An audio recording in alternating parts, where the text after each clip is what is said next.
Friends, welcome to our channel. இன்னைக்கு வீடியோவில் என்ன பார்க்க போகிறோம் அப்படின்னு பார்த்தீங்கன்னா, மணி சேவிங் டிப்ஸ் தான் பார்க்க போகிறோம். நம்ம சேனலில் நிறைய பேர் பார்த்தீங்க அப்படின்னா, நம்மளுடைய money saving tips, money saving challenge, gold saving tips, budget planning இதுக்காக தான் பார்த்தீங்கன்னா நிறைய பேர் சப்ஸ்கிரைப் பண்ணி சப்போர்ட் பண்ணிகிட்ருக்கிறீங்க.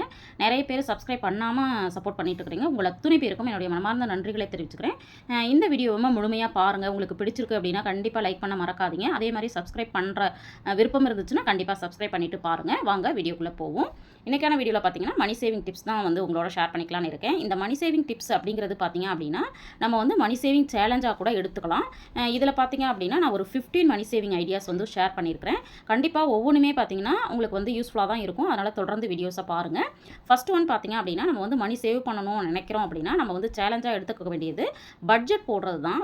ஃபஸ்ட்டு நம்மளுடைய வரவு எவ்வளோ இருக்குது, அதில் எவ்வளோ செலவு பண்ண போகிறோம், எவ்வளோ சேமிக்க போகிறோம் அப்படிங்கிறதுக்கான பட்ஜெட்டை கண்டிப்பாக போடணும். இந்த பட்ஜெட்டில் பார்த்தீங்க அப்படின்னா ஃபஸ்ட்டு சேமிப்புக்குன்னு ஒரு அமௌண்ட்டை ஒதுக்கிடணும்.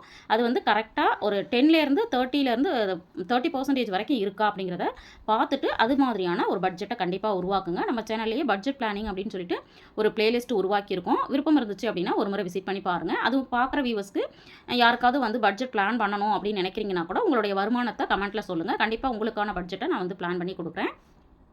செகண்ட் திங்க் பார்த்தீங்க அப்படின்னா கோல் வச்சு நம்ம சேமிக்கணும். எதுவுமே கோலே இல்லாமல் சரி இருக்கிற பணத்தை எஸ்பியில் போட்டு வச்சா போதும் அப்படின்னு இல்லாமல் நம்ம எதுக்காக சேமிக்கிறோம். இப்போ ரிட்டையர்மெண்ட் லைஃபா அல்லது ஹையர் எஜுகேஷனா அல்லது நம்மளுடைய குழந்தைங்களோட மேரேஜா இப்படின்னு சொல்லிட்டு எதுக்காக நம்ம சேமிக்க போகிறோம் அப்படிங்கிறதுக்கான கோலை ஃபிக்ஸ் பண்ணிவிட்டு நம்ம சேமிக்கணும்.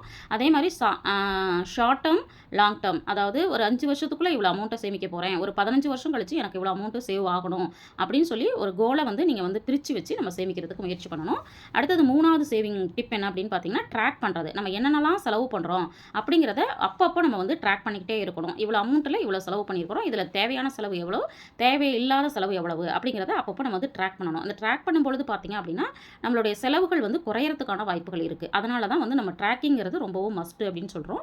அடுத்தது பார்த்தீங்கன்னா collect our bills and verify அப்படிங்கிறது. இப்போ நம்ம ஒரு வாரத்தில் ஒரு 4-5 பில்லு நம்மளுக்கு கிராசரி பில்லாக இருக்கலாம், அல்லது இபி பில்லாக இருக்கலாம், அல்லது வாட்டர் பில்லாக இருக்கலாம். இந்த மாதிரி பில்ஸ் நமக்கு பே பண்ணுறோம் இல்லைங்களா, அதற்கான பில்ஸை நம்ம கலெக்ட் பண்ணி வச்சு வீக்லி ஒன்ஸ் கண்டிப்பாக வெரிஃபை பண்ணணும். வெரிஃபை பண்ணும் பொழுது தான் நம்ம அடுத்த வாரத்துக்கும் அடுத்த மாதத்திற்கும் நம்ம பட்ஜெட்டை கரெக்டான பட்ஜெட்டாக பிளான் பண்ண முடியும்.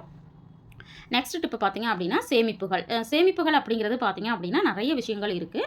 அடுத்தடுத்த வீடியோவில் கூட நான் உங்களோட ஷேர் பண்ணிக்கலான்னு இருக்கேன். என்னென்ன மாதிரியான சேமிப்புகள் நான் எங்கள் வீட்டில் பண்ணிகிட்ருக்கேன் அப்படிங்கிறத நான் பார்த்தீங்கன்னா ஒரு 10லேருந்து 15 விதமான சேமிப்புகள் பண்ணிகிட்ருக்கேன். அதெல்லாம் உங்களுக்கும் தெரிஞ்சுக்கணும்னு நினச்சிங்கன்னா கமெண்ட் பண்ணுங்கள். கண்டிப்பாக அடுத்தடுத்த வீடியோவில் உங்களோட ஷேர் பண்ணிக்கிறேன். நம்ம சேமிக்கிறது சிறந்த லாபங்களாக இருக்கிற மாதிரி நம்ம சேமிக்கணும். ஒரு கூடுதல் வட்டி கிடைக்கிறதா இருக்கலாம், அல்லது பார்த்தீங்க அப்படின்னா ஒரு சில இன்வெஸ்ட்மெண்ட்லாம் பார்த்தீங்கன்னா டபுள் ஆகிற மாதிரி இருக்குது.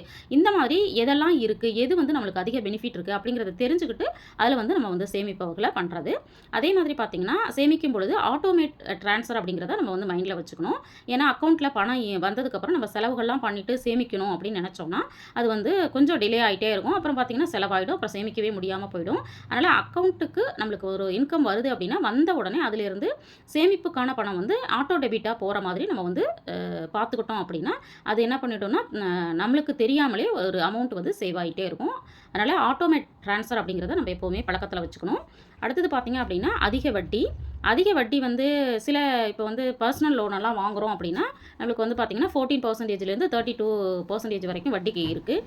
அதே மாதிரி பார்த்திங்க அப்படின்னா இஎம்ஐ நம்ம வாங்கியிருக்கிறது சிலதுக்கு இன்ட்ரெஸ்ட் அதிகமாக இருக்கும். அடுத்து பார்த்திங்கன்னா இப்போ கிரெடிட் கார்டு யூஸ் பண்ணிட்டுருக்கோம் அப்படின்னா அதுக்கெல்லாம் 32% வரைக்கும் இன்ட்ரெஸ்ட் இருக்குது. இந்த மாதிரி அதிகமான வட்டி எதுக்கெல்லாம் போகுதோ அதை எவ்வளோ சீக்கிரமாக நம்மளால் அடைக்க முடியுமோ அவ்வளோ சீக்கிரம் அடைக்கிறதுக்கான முயற்சிகளை நம்ம பண்ணணும். அடுத்தது பார்த்திங்கன்னா மளிகை வாங்குறது அப்படிங்கிறது நம்மளுக்கு அத்தியாவசியம் ஒன்றா ஆகிடுச்சு. சிலர் பார்த்திங்கன்னா 2000 ரூபாயில் வாங்கிடுவாங்க, சிலர் பார்த்திங்க அப்படின்னா 10,000 ரூபாய் வரைக்கும் கூட வாங்குவாங்க. பட் இதில் நம்ம பணத்தை மிச்சப்படுத்தணும்னு நினச்சோன்னா கண்டிப்பாக அந்த மாதத்தில் நம்மளுக்கு என்ன தேவைப்படுதோ அதற்கான ஒரு லிஸ்ட்டு பட்டியலை தயாரித்து நீங்கள் வாங்கி பார்க்கணும். அதே மாதிரி பட்டியலில் என்ன இருக்கோ அதை மட்டும்தான் வாங்கணும் அப்படின்னு டிசைட் பண்ணி வாங்கி பாருங்கள். கண்டிப்பாக நம்மளுக்கு அதுலேயும் ஒரு குறிப்பிட்ட அளவு அமௌண்ட் நமக்கு சேவ் ஆகும். அடுத்தது பார்த்திங்க அப்படின்னா இந்த வைஃபை, டிடிஹெச், அப்புறம் கேபிள் கனெக்ஷன், ஓடிடி, இன்டர்நெட்டு இதெல்லாம் சேர்ந்து ஒரு பேக்கேஜாக நம்மளுக்கு ஆஃபரில் கிடைக்கும். இப்போ தீபாவளியிலலாம் பார்த்திங்கன்னா நல்ல ஆஃபர் கொடுப்பாங்க. 6 மந்த் ஒன்ஸ் இவ்வளோ கட்டினா போதும், அல்லது 1 இயர்க்கே இவ்வளோ தான் அப்படிங்கிற மாதிரி நம்ம பேக்கேஜ் எடுத்துக்கிட்டோம்னா இதில் குறிப்பிட்ட அளவு அமௌண்ட்டை நம்ம சேவ் பண்ண முடியும். ஏன்னா கேபிளுக்கு பார்த்திங்கன்னா மாதம் 300 ரூபாய், 200 ரூபாய், 500 ரூபாய் இப்படி நம்ம பே பண்ணுவோம். அதுக்கப்புறம் பார்த்திங்கன்னா மொபைல் ரீசார்ஜுக்கு தனியாக அமௌண்ட்டு, இந்த மாதிரி இன்டர்நெட்டு தனியாக அமௌண்ட்டு, இப்படியெல்லாம் பார்க்கும்பொழுது பார்த்திங்கன்னா நிறைய அமௌண்ட் வந்து நம்மளுக்கு வந்து செலவாகிற மாதிரி இருக்கும். அதனால் இந்த மாதிரி பேக்கேஜ் கிடைக்கிறதா நம்ம வந்து பார்த்து அமௌண்ட்டை சேவ் பண்ணலாம். அடுத்தது பார்த்திங்க அப்படின்னா சீப் அண்ட் பெஸ்ட்டு வந்து மொபைல் ரீசார்ஜ் பிளான். ஏன்னா அதிகமாக நம்ம இப்போ மாதம் மாதம் வந்து அதிகமாக பணத்தை செலவு பண்ணுறது எதுக்குன்னு பார்த்திங்கன்னா மொபைல் ரீசார்ஜுக்கு தான்.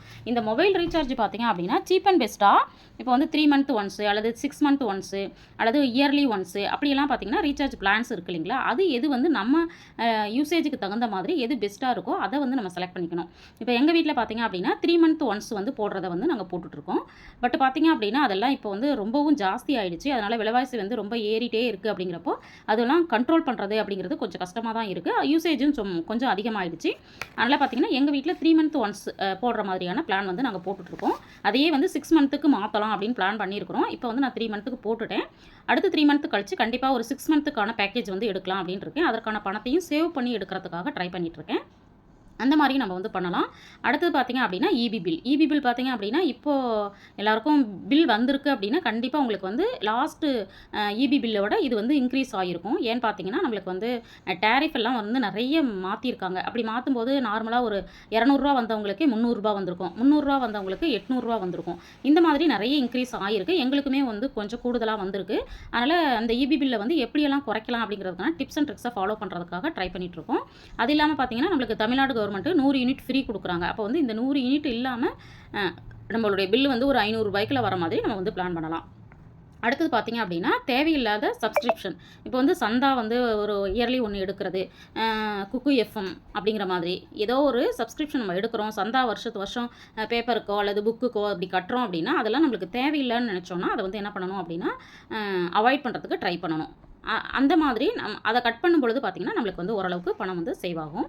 அடுத்தது பார்த்திங்க அப்படின்னா மேஜர் பர்ச்சேஸ் அப்படிங்கிறது பார்த்திங்கன்னா கொஞ்சம் காஸ்ட்லியான கொஞ்சம் அமௌண்ட்டை ஜாஸ்தியாக போட்டு நம்ம வாங்கக்கூடியது. இப்போ பார்த்திங்க அப்படின்னா நம்ம வந்து ஒரு மொபைல் வாங்கணும் அப்படின்னா கண்டிப்பாக எபவுட் 10,000 அப்படி தான் நம்ம வந்து வாங்குறதுக்கு ட்ரை பண்ணுவோம் இல்லைங்களா. இந்த மாதிரி இருக்கிறத முன்னாடியே பிளான் பண்ணிவிட்டு அதற்கான பணத்தை வந்து சேவ் பண்ணி நம்ம வாங்குறது. இப்போ நம்ம சேனலே தொடர்ந்து பார்த்துருக்கவங்களுக்கு தெரியும். நான் வந்து இந்த மாதத்தில் ஒரு தீபாவளி அப்போது வந்து மொபைல் வாங்குறதுக்காக நான் வந்து உண்டியலில் ஜனவரியிலேருந்து சேவ் பண்ணிகிட்ருக்கேன் அப்படின்னு வந்து உங்களோட ஷேர் பண்ணியிருந்தேன் இல்லைங்களா. அந்த மாதிரி ஏதோ ஒரு விஷயத்தை நம்ம வந்து மேஜராக பண்ண போகிறோம் அப்படின்னா அதற்கான அமௌண்ட் எவ்வளோ, அதை எப்படி வந்து நம்ம வந்து மந்த்லி பட்ஜெட்டில் ஒதுக்கி நம்ம வந்து சேவ் பண்ணுறது அப்படிங்கிறதுக்கான பிளானை வந்து நம்ம முன்னாடியே பண்ணிட்டோம் அப்படின்னா அது வந்து நம்மளுக்கு வந்து சேஃப்டியாகவும் இருக்கும், சேஃபாகவும் இருக்கும்.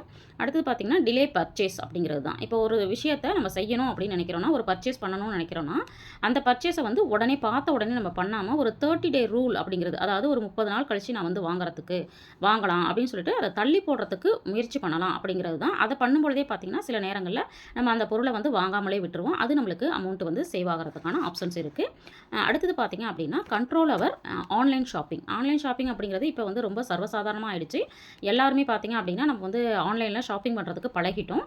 பட் வந்து அதை வந்து அவாய்ட் பண்ண முடியுமா அப்படின்னா கண்டிப்பாக அது வந்து ஒரு பெரிய கொஷின் மார்க் தான். அதனால் கண்ட்ரோல் பண்ணுறதுக்கு நம்ம ட்ரை பண்ணலாம். இப்போ வந்து பார்த்த உடனே இது பிடிச்சிருக்கு அப்படின்னு சொல்லிட்டு உடனே நம்ம வந்து வாங்கணும் அப்படின்னு நினைக்காம நம்ம வந்து என்ன பண்ணலாம்னா ஆட் டு கார்ட்டில் போட்டு வச்சுட்டு ஒரு 30 டேஸோ 15 டேஸோ வெயிட் பண்ணி அதுக்கப்புறமும் அது நம்மளுக்கு தேவைப்படுது அப்படின்னா சில நேரங்களில் பார்த்திங்க அப்படின்னா நம்ம கார்ட்டில் போட்டு வச்சுருக்கும் பொழுது அந்த பொருளோட விலை வந்து சில நேரங்களில் டிஸ்கவுண்ட் வந்து கொஞ்சம் இன்க்ரீஸ் பண்ணுவாங்க. அப்படி இருக்கும் பொழுது அதை வந்து வாங்குறதுக்கு முயற்சி பண்ணலாம்.